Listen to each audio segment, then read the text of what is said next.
అందరికీ నమస్కారం. నా పేరు Archana. Welcome to ER stories. ఈరోజు కథ సఖి. ఒక్కరోజు మధుర రాకపోతే వంట చేయడం చేత కాదు, కానీ తన మీదకి అరవడం మాత్రం వస్తుంది. నీకు అనేది సుమ రెచ్చగొట్టినట్లు. అంటే నేను దాని మీదే ఆధారపడి బ్రతుకుతున్నాననా మీ ఉద్దేశం? అంతే కదా నీరజ. తను లేకపోతే ఒక పని కూడా చేసుకోవడం చేత కాదు, కానీ పని మనిషి అంటూ అరవడం మాత్రం వస్తుంది. మీరు అన్న మాటలు తప్పు అని ఇప్పుడే నిరూపించుకుంటాను. చెప్పండి, మీకేం వెరైటీస్ చేయమంటారో అన్ని చిటికెలో చేసి పెడతాను అంటూ ఆమె కొంగుని బొడ్డులో దోపింది. అబ్బో, ఇప్పుడు ఇది వంట చేస్తే నేను తినాలా? బాబోయ్, ఎలా చేస్తుందో ఏంటో చూద్దాం అనుకుంటూ తనకు ఇష్టమైనవన్నీ 5-6 రకాల వెరైటీస్ చెప్పింది సుమ. నీరజకి సుమ అలా చెబుతుంటే, వామ్మో అత్త ఏంటి ఇవన్నీ చెబుతోంది, పెద్ద షెఫ్ లాగా బిల్డప్ ఇచ్చాను. ఇప్పుడు గనక నేను అత్తయ్య దగ్గర నిరూపించుకోలేకపోతే నన్ను ఈగని చూసినట్లు చూస్తుంది. ఆ మధురని నెత్తిలో ఎక్కించుకుంటుంది. దాని ముఖం మీద కొట్టినట్లు నేను వంట చేసి చూపిస్తా. సరే అత్తయ్య, ఖచ్చితంగా చేస్తాను, మీరే చూస్తారుగా అంటూ కిచెన్లోకి వెళ్ళింది. ఇక కాఫీ అడింది కాబట్టి కాఫీ ఒక్కటి చేయడం మాత్రమే వస్తుంది. అది కూడా ఎప్పుడూ ప్రయత్నించలేదు. దూరం నుండి చూసింది మధుర చేస్తుంటే. అది గుర్తుపెట్టుకొని కాఫీ పౌడర్ ఎంత వేయాలి, షుగర్ ఎంత వేయాలి, పాలు ఎన్ని పోయాలి అని గుర్తు చేసుకొని కాఫీ కలుపుకొని వెళ్ళి ఆమె చేతిలో పెట్టింది కాఫీ కప్ని. Okay, very good. అడగగానే నాకు కాఫీ ఇచ్చినందుకు అనుకుంటూ సిప్ చేయడానికి నోట్లో పెట్టుకోగానే ఆమె ఫేస్ రకరకాలుగా మారిపోయింది.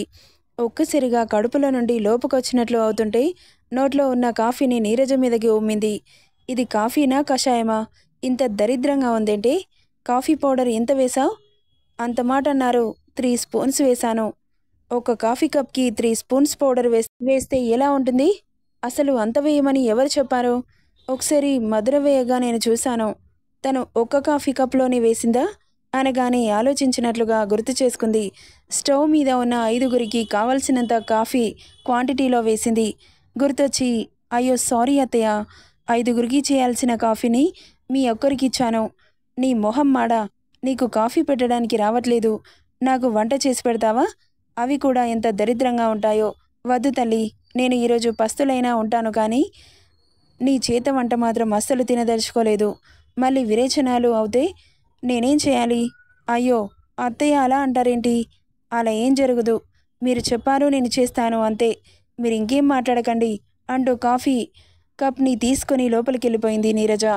వామ్మో, దీని వంటలతో ఈరోజు నన్ను చంపేసేలా ఉంది. అది వంటలు కాదు, పెంటలు. వాటి నుండి నేను ఎలా తప్పించుకోవాలి అనుకుంటూ ఆలోచిస్తూ ఉంది సుమ. ఏమైంది మామ్, నువ్వేంటి అంత టెన్షన్గా ఉన్నావు అంటూ కిందకి వచ్చాడు. ఏం లేదు బేటా, మీ వదిన వంట చేస్తానంటేను అది ఎలా తినాలా అని టెన్షన్ పడుతున్నాను. ఏంటి, మా వదినకి అంత పెద్ద టాస్క్ ఇచ్చావా? నువ్వేంటి నాన్న, నాకంటే ఎక్కువగా నువ్వే టెన్షన్ పడుతున్నావు. అంతే కదా మామ్, తన వంట చేస్తే తిని బ్రతికుంటానని అనుకుంటున్నావా? ఏంట్రా అంత మాట అన్నావు? మరేంటి మమ్మీ, తెలిసి కూడా తనతో వంట ఎందుకు చేయిస్తున్నావు? అలా చేస్తే మన గోతి మనమే తవ్వుకున్నట్లవుతుంది అంటున్న యువిన్ మాటలకి టెన్షన్గా అనిపిస్తుంటే, నువ్వలా భయపెట్టి చంపకురా.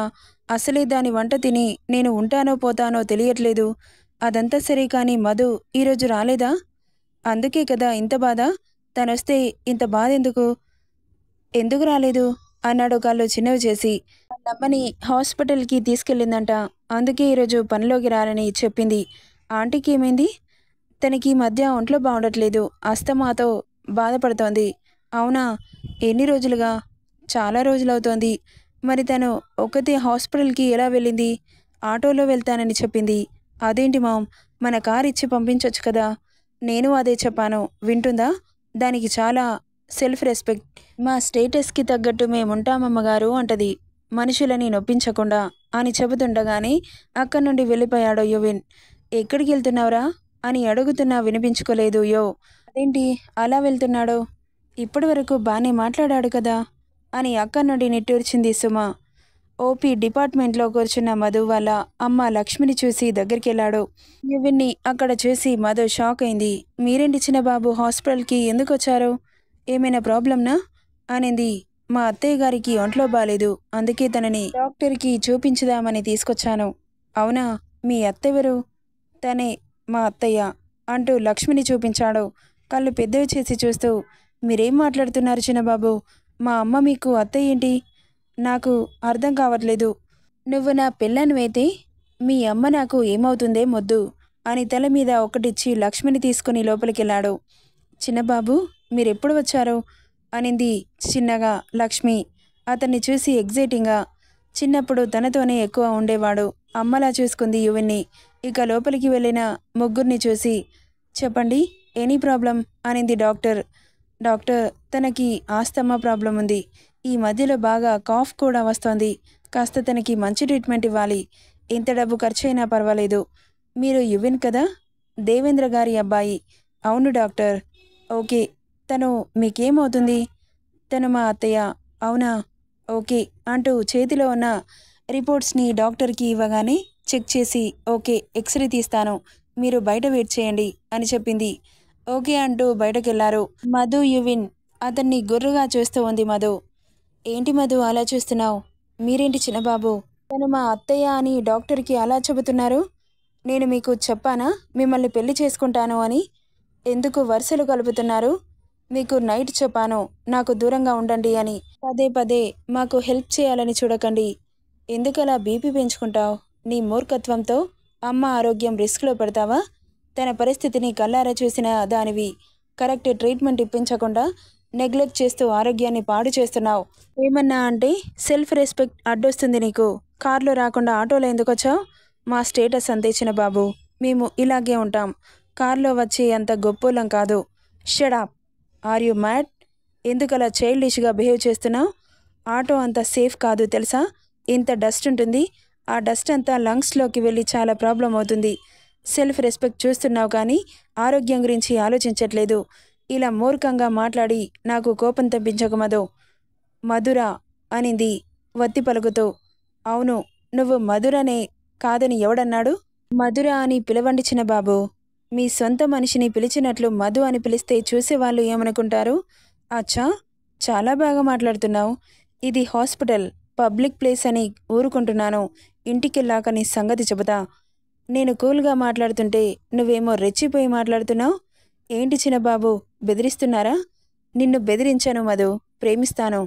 ప్లీజ్ చిన్నబాబు, అలా మాట్లాడి నాకు కోపం తెప్పించకండి. మీకు నాకు సెట్ అవ్వదు. ఓకే, గొడవెందుకు? డాక్టర్ ఏమంటుందో చూసి అత్తయ్యని హాస్పిటల్లో అడ్మిట్ చేయాలా లేక ఇంటికి తీసుకెళ్లాలా ఆలోచిద్దాం. మళ్ళీ అత్తయ్య ఏంటి? నువ్వు కాస్త సైలెంట్గా ఉండు, నేను ఇలాగే పిలుస్తాను కానీ అనగానే చెప్పినా వినడు అని సైలెంట్ అయిపోయింది. తనని చూసి చిన్నగా నవ్వుకున్నాడు. ఇక ఎక్స్రే తీయడానికి కాస్త టైం పట్టడంతో యువిన్ అక్కడి నుండి బయటకు వెళ్ళిపోయాడు. ఎక్కడికి వెళ్తున్నాడు అని అతన్ని అలాగే చూస్తూ ఉంది. వెళ్తే వెళ్ళాడు, నేను రమ్మని చెప్పానా అనుకుంటూ పట్టించుకోలేదు. కానీ తన చూపు మాత్రం యువిన్ వెళ్ళిన వైపే ఉంది. నేనంటే ఇష్టం లేదంటా? నాకు తెలియకుండా నాకు సైట్ కొడతావు అన్నాడు ఇంకోవైపు నుండి వచ్చి. టక్కున తల తిప్పి చూసింది. అతని మాటలు వినబడి చేతిలో ఏదో ప్యాకెట్ కనిపించింది. మాట్లాడలేదు మధు. ఇక తన పక్కన కూర్చుంటూ బాక్స్ తీసి ఆమె చేతిలో పెట్టాడు. ఏంటిది? ఓపెన్ చెయ్యి. నేను తినేసి వచ్చాను, నాకొద్దు అనింది. అది ఫుడ్ అని అర్థమవుతుంటే ఎక్స్ట్రాస్ చేయకు, మూసుకొని తిను. అంత పొద్దునని మొహానికి వంట చేసుకుని తినేసి హాస్పిటల్కి వచ్చావా అని కసరత్తు ఓపెన్ చేసి స్పూన్తో తనే మధు నోట్లో పెట్టాడు. నేను తింటాను అంటూ అతని చేతిలో నుండి లాక్కుంది. నవ్వుకున్నాడు యువ్. ఇక ఫుడ్ తీసి నోట్లో పెట్టుకుంటుండగా మధు చేతిని పట్టుకున్నాడు. తల తిప్పి అతన్ని కోపంగా చూసింది. ఆమె చూపులని ఏమాత్రం పట్టించుకోకుండా తన చేతిలో ఉన్న ఫుడ్ని యువిన్ నోట్లో పెట్టుకున్నాడు. కళ్ళు పెద్దవి చేసి చూస్తూ, అసలేమనుకుంటున్నావు నువ్వు? నాకు దూరంగా ఉండమని చెబుతున్నాను కదా. ఉండనని నీకు ఆల్రెడీ చెప్పాను కదా. నువ్వెందుకు అరుస్తున్నావు? ఇది హాస్పిటల్ మధు, ఇల్లు కాదు అంటూ కన్ను కొట్టాడు. అసహనంగా తల పక్కకు తిప్పేసింది. ఫుడ్ని చేతిలో పట్టుకొని పూజ చేయడానికి కాదు, తిను. లేకపోతే ఇది పబ్లిక్ ప్లేస్ అని కూడా చూడకుండా నేను తినిపించాల్సి వస్తుంది అన్నాడు అల్లరిగా. తినిపించినా తినిపిస్తాడని తనే ఫాస్ట్గా తినేసింది. ఇక అంతలో డాక్టర్ పిలవడంతో గబుక్కున లేచారిద్దరు. ఒక్కసారిగా ఇద్దరి తలలు ఢీకొన్నాయి. అబ్బా అని రుద్దుకుంటూ ఉంది మధు. యువిన్ నవ్వుకుంటూ, ఇలా ఒకసారి తాకితే కొమ్ములొస్తాయి, మళ్ళీ ఢీకొట్టు అన్నాడు. తల తిప్పి అతన్ని వియాడుగా చూసింది. ఏంటి అలా చూస్తున్నావు? నీకు కొట్టడం ఇబ్బందిగా అనిపిస్తే నేనే కొడతాను. అంటూ ఆమె తలని పట్టుకొని అతడి తలతో ఢీకొట్టి పారిపోయాడు యువిన్. ఆ అంటూ అరిచింది మధు.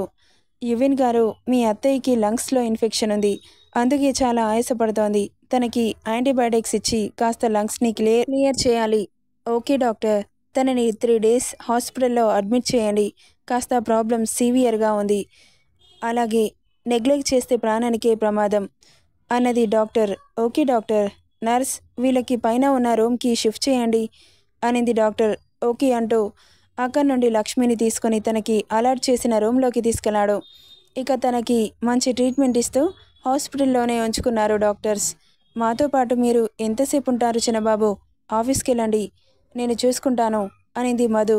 మొబైల్లో తలదూర్చి మాట్లాడలేదు. చిన్నబాబు గారు అనింది మళ్ళీ. పలకలేదు.